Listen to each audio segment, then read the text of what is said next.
ದೇವರ ಮಕ್ಕಳಾಗುವಂತೆ ನಿಮ್ಮ ಆತ್ಮಗಳನ್ನು ವಾಕ್ಯದಲ್ಲಿ ಬಲಪಡಿಸುವ ಅನುದಿನದ ಧ್ಯಾನ. ಅಕ್ಟೋಬರ್ 4.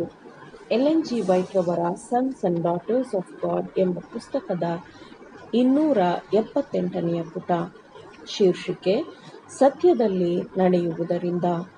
ಈ ದಿನದ ಸತ್ಯವೇದದ ವಾಕ್ಯ: ಸಹೋದರರು ಆಗಾಗ್ಗೆ ನನ್ನ ಬಳಿಗೆ ಬಂದು ನಿನ್ನಲ್ಲಿರುವ ಸತ್ಯವನ್ನು ಕುರಿತು ತಿಳಿಸಿ, ನೀನು ಸತ್ಯವಂತನಾಗಿ ನಡೆಯುವವನು ಎಂದು ಹೇಳುವಾಗ ನಾನು ಬಹಳ ಸಂತೋಷಪಡುತ್ತೇನೆ.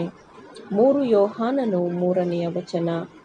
ದೇವರು ಮಾನವನಿಗೆ ವಹಿಸಿಕೊಟ್ಟ ಅತ್ಯುತ್ತಮವಾದ ಸಾಮರ್ಥ್ಯಕ್ಕೆ ತಕ್ಕಂತಹ ಕೆಲಸವನ್ನು, ಹುದ್ದೆಯನ್ನು ಇರಿಸಿದ್ದಾನೆ. ಬಾಬಿಲೋನಿನಲ್ಲಿ ದಾನಿಯೇಲನು ದೇವರು ತನಗೆ ನೀಡಿದ ಪ್ರತಿಯೊಂದು ಸಾಮರ್ಥ್ಯವನ್ನು ನಿಷ್ಠೆಯಿಂದ ಮತ್ತು ಶ್ರದ್ಧೆಯಿಂದ ಬಳಸಿದಂತೆ ನಾವೂ ಸಹ ದೇವರ ರಾಜ್ಯವನ್ನು ಕಟ್ಟುವ ಕೆಲಸದಲ್ಲಿ ದೇವರು ಕೊಟ್ಟಿರುವ ತಲಾಂತು ಸಾಮರ್ಥ್ಯಗಳನ್ನು ನಿಷ್ಠೆಯಿಂದ ಬಳಸಬಹುದು. ಅವನು, ಅಂದರೆ ದಾನಿಯೇಲನು, ಮಾನವನಿಗೆ ಕೊಟ್ಟ ಪ್ರತಿಯೊಂದು ಕರ್ತವ್ಯಕ್ಕೂ ನಿಷ್ಠನಾಗಿದ್ದನು ಮತ್ತು ತನ್ನ ದೇವರಿಗೆ ನಿಷ್ಠನಾಗಿ ಕಂಡುಬಂದನು. ದೇವರು ಮಾನವ ಕಾರ್ಯಭಾರಿಗಳಿಂದ ಮಾನವನಿಗೆ ಕೊಡಲ್ಪಟ್ಟಿರುವುದಕ್ಕಿಂತಲೂ ಹೆಚ್ಚು ಚತುರತೆ ಮತ್ತು ಹೆಚ್ಚು ಜ್ಞಾನಯುಕ್ತ ನಿರ್ವಹಣಾ ತಂತ್ರಗಾರಿಕೆ ಇರಬೇಕೆಂದು ದೇವರು ಮಾನವನಿಗೆ ಕರೆ ಕೊಡುತ್ತಾನೆ. ಸೈತಾನನ ತಂತ್ರಗಾರಿಕೆಯ ಯೋಜನೆಗಳನ್ನು ಎದುರಿಸಲು ತೀಕ್ಷ್ಣವಾದ ಮತ್ತು ಪರಿಶುದ್ಧವಾದ ಆಲೋಚನೆಯ ಅಗತ್ಯವಿದೆ ಮತ್ತು ತೀಕ್ಷ್ಣವಾದ ಕೆಲಸದ ಅಗತ್ಯವಿದೆ. ದೇವರ ಕೆಲಸದಲ್ಲಿ ಉನ್ನತ ಗುಣಮಟ್ಟವನ್ನು ಕಾಪಾಡಿಕೊಳ್ಳುವುದಕ್ಕೆ, ಪರಿಶುದ್ಧವಾದ ಹೆಚ್ಚು ದೃಢ ನಿಶ್ಚಯವನ್ನು ಕಾಪಾಡಿಕೊಳ್ಳುವುದಕ್ಕೆ, ಸ್ವಾರ್ಥತ್ಯಾಗದ ಪ್ರಯತ್ನಗಳನ್ನು ಪಾಲಿಸುವುದಕ್ಕೆ ಕರೆ ಕೊಡಲಾಗಿದೆ. ನಮ್ಮ ಯುವಕರು ಉನ್ನತವಾದ ಗುಣಮಟ್ಟವನ್ನು ಕಾಪಾಡಿಕೊಳ್ಳುವುದಕ್ಕೆ ಶಿಕ್ಷಣವನ್ನು ಪಡೆಯಬೇಕು.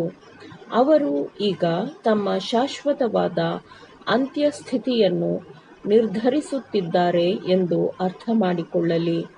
ಯೇಸುವಿನಲ್ಲಿರುವಂತೆ ಹೃದಯದಲ್ಲಿ ಸತ್ಯವನ್ನು ಹೊಂದುವುದನ್ನು ಹೊರತುಪಡಿಸಿ ಬೇರಾವುದೇ ವಿಷಯದಲ್ಲಿ ಯಾರಿಗೂ ಯಾವುದೇ ರಕ್ಷಣೆ ಇಲ್ಲ. ಇದನ್ನು ಪರಿಶುದ್ಧಾತ್ಮನು ಹೃದಯದಲ್ಲಿ ನೆಡಬೇಕು. ಈಗ ಧರ್ಮ ಎಂದು ಕರೆಯಲ್ಪಡುವ ಹೆಚ್ಚಿನವುಗಳು ಸೈತಾನನ ಕಾರ್ಯಭಾರಿಗಳಿಂದ ಆಕ್ರಮಣಕ್ಕೊಳಗಾದಾಗ ಅವೆಲ್ಲವೂ ಕಣ್ಮರೆಯಾಗುತ್ತದೆ. ಸತ್ಯವನ್ನು ಹೊರತುಪಡಿಸಿ ಬೇರೇನೂ ನೆಲೆ ನಿಲ್ಲುವುದಿಲ್ಲ. ಅಂದರೆ ಮೇಲಿನಿಂದ ಬರುವ ಜ್ಞಾನವು ಆತ್ಮವನ್ನು ಪರಿಶುದ್ಧಗೊಳಿಸುತ್ತದೆ. ಸ್ವಾರ್ಥಭೋಗವು ಧರ್ಮ ಎಂದು ಯಾರೂ ಭಾವಿಸದಿರಲಿ. ಸ್ವಾರ್ಥವನ್ನು ಪ್ರೀತಿಸದಿರಿ. ಯುವಕರು ತಮ್ಮ ಆಸೆಗಳನ್ನು ನಿರ್ಬಂಧಿಸಲು ಮಿತಿಯಲ್ಲಿಡಲು ಕಲಿಯಲಿ ಮತ್ತು ಆದಾಯವನ್ನು ಬಳಸುವಲ್ಲಿ ದುಂದುವೆಚ್ಚದ ಬಗ್ಗೆ ಎಚ್ಚರ ವಹಿಸಲಿ. ಎಲ್ಲರೂ ಯೇಸುವಿನ ಕಡೆಗೆ ನೋಡಲಿ. ಆತನ ಗುಣಸ್ವಭಾವಗಳ ಬಗ್ಗೆ ಆಲೋಚಿಸಿ ತಿಳಿದು ಆತನ ಹೆಜ್ಜೆಗಳನ್ನು ಹಿಂಬಾಲಿಸಲಿ. ಸತ್ಯವನ್ನು ಸ್ವೀಕರಿಸಿದರೆ ಅದು ನಿರಂತರವಾದ ಬೆಳವಣಿಗೆಯನ್ನು, ಹೊಸದಾದ ಏಳಿಗೆಯನ್ನು ಕೊಡಲು ಅದು ಸಮರ್ಥವಿರುತ್ತದೆ. ನಾವು ಅದನ್ನೇ ದೃಢ ಚಿತ್ತದಿಂದ ನೋಡುತ್ತಿದ್ದರೆ ಅದು ಪ್ರಕಾಶದಲ್ಲಿ ವೃದ್ಧಿಗೊಂಡು ಅದನ್ನು ಗ್ರಹಿಸಲು ಬಯಸಿದಾಗ ಅದು ಎತ್ತರವಾಗಿಯೂ ಆಳವಾಗಿಯೂ ವಿಸ್ತರಿಸುತ್ತದೆ. ಹೀಗೆ ಅದು ನಮ್ಮನ್ನು ಸಂಪೂರ್ಣತೆಯ ಮಟ್ಟಕ್ಕೆ ಏರಿಸುತ್ತದೆ ಮತ್ತು ನಮ್ಮ ಮುಂದೆ ಇರುವ ಕೆಲಸಕ್ಕಾಗಿ ಅದು ನಂಬಿಕೆಯನ್ನು, ವಿಶ್ವಾಸವನ್ನು, ದೇವರು ನಮ್ಮ ಬಲನಾಗಿದ್ದಾನೆ ಎಂಬ ದೃಢ ವಿಶ್ವಾಸವನ್ನು ದಯಪಾಲಿಸುತ್ತದೆ. ದೈವಿಕ ಸತ್ಯವನ್ನು ಶ್ರದ್ಧೆಯಿಂದ ಪಾಲಿಸುವುದರ ಮೂಲಕ ದೇವರ ಸಂಪೂರ್ಣ ರೂಪವು ಆತ್ಮದಲ್ಲಿ ಮರುರೂಪುಗೊಳ್ಳುತ್ತದೆ. ಆಮೇನ್.